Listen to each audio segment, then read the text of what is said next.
I was born and raised in Susanville, California, which is towards the northeast corner of the state. I was raised in a non-denominational church that was pastored by my father. I became a believer at age 17. It was on the way to a backpacking trip, sitting side by side with who was at the time my girlfriend, and she and I both became Christians, and she is now my wife. We've been married for about 4.5 months. Since the beginning of my Christian life, I've had a strong conviction of the truth of Reformed theology, specifically in soteriology. That's probably a lot from the influence of preachers like John Piper and Paul Washer, Vodi Bakum, R.C. Sproul, and many others. I was saved actually listening to a John Piper sermon on Hebrews chapter 12. So that's sort of where I come from.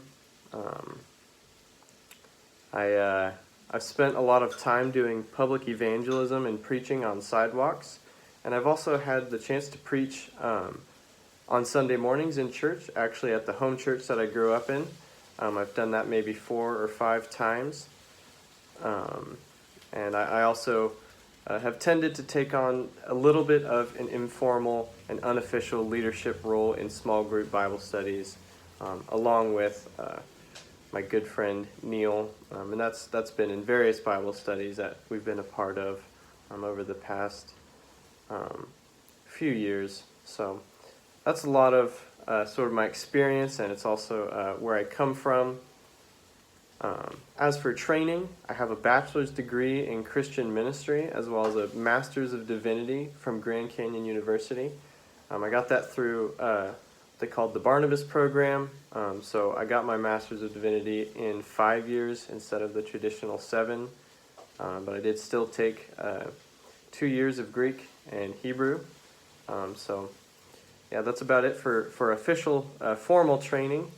And then as for the biblical qualifications for an elder, specifically those laid out in 1 Timothy and in Titus, humbly, I do believe that I've met those qualifications from my own humble self-assessment, as well as the advice and encouragement of elders and pastors around me. I believe that I have not only a strong desire to teach, and not only a strong joy when I teach God's Word, but also a spirit-wrought gift for teaching God's Word.